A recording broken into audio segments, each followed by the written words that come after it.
क्या थी कश्मीर में 1931 की वो घटना जिसमें मारे गए थे 22 लोग। विधानसभा में 94 साल बाद बवाल। केंद्र शासित प्रदेश जम्मू कश्मीर में इन दिनों 94 साल पुरानी घटना को लेकर राजनीतिक घमासान छिड़ा हुआ है। बुधवार को जम्मू कश्मीर विधानसभा में 13 जुलाई 1931 के शहीदों पर नेता प्रतिपक्ष की अपमानजनक टिप्पणी को सदन की कार्यवाही से हटाने की घोषणा किए जाने के बाद भारतीय जनता पार्टी के सभी 28 सदस्य सदन से वॉकआउट कर गए। भाजपा नेता और नेता प्रतिपक्ष सुनील शर्मा ने 1931 के शहीदों पर यह टिप्पणी उस दौरान की जब पीपुल्स डेमोक्रेटिक पार्टी यानी कि पीडीपी के विधायक वहीदुर रहमान पारा ने 13 जुलाई को भी सार्वजनिक अवकाश बहाल करने की मांग की थी। आपको बता दें कि शेख अब्दुल्ला की जयंती के अवसर पर 5 दिसंबर के सार्वजनिक अवकाश के साथ साथ इस अवकाश को भी 2019 में अनुच्छेद 370 को निरस्त किए जाने के बाद उपराज्यपाल प्रशासन ने रद्द कर दिया था। अब इसकी दोबारा मांग हो रही है।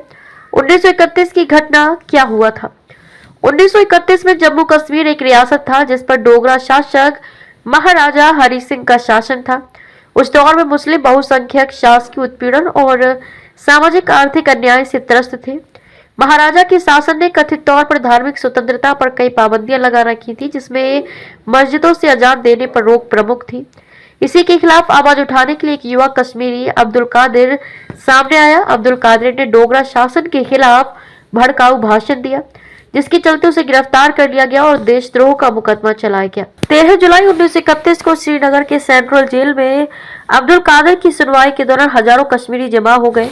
वे अपने नेता के समर्थन में नारे लगा रहे थे। बताया जाता है कि भीड़ बेकाबू होती जा रही थी। डोगरा गवर्नर रायजादा त्रिलोकी चंद ने स्थिति पर नियंत्रण करने के लिए सैनिकों को गोली चलाने का आदेश दे दिया। इस घटना में पूरे 22 लोग मारे गए थे। इसने कश्मीर में आक्रोश की आग भड़का दी। मृतकों को श्रीनगर के महाराजगंज इलाके में सड़कों पर ले जाया गया और विरोध प्रदर्शन तेज हो गए। 13 जुलाई 1931 को श्रीनगर के सेंट्रल जेल में अब्दुल कादिर की सुनवाई के दौरान हजारों कश्मीरी जमा हो गए। वे अपने नेता के समर्थन में नारे लगा रहे थे। बताया जाता है कि भीड़ बेकाबू होती जा रही थी। 94 साल बाद विधानसभा में बवाल। मार्च 2025 में जम्मू कश्मीर विधानसभा में इस घटना की गूंज फिर सुनाई थी, लेकिन इस बार ये सम्मान की बजाय विवाद का कारण बनी। पीडीपी नेता वहीद पारा ने अपने भाषण में 1931 की घटना का जिक्र किया और इसे कश्मीरी पहचान और संघर्ष का प्रतीक बताया, लेकिन विपक्ष के नेता सुनील शर्मा बीजेपी ने इसका कड़ा विरोध किया।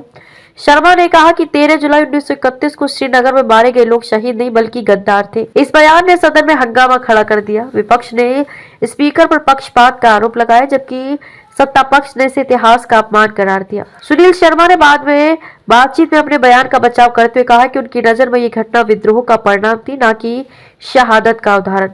दूसरी ओर वहीद पारा और अन्य नेताओं ने इसे कश्मीरी अस्मिता पर हमला बताया। सोशल मीडिया पर भी ये मुद्दा छाया रहा, जहां कुछ ने शर्मा के बयान को असंवेदनशील ठहराया तो कुछ ने इसे ऐतिहासिक तथ्यों की अलग व्याख्या के रूप में देखा।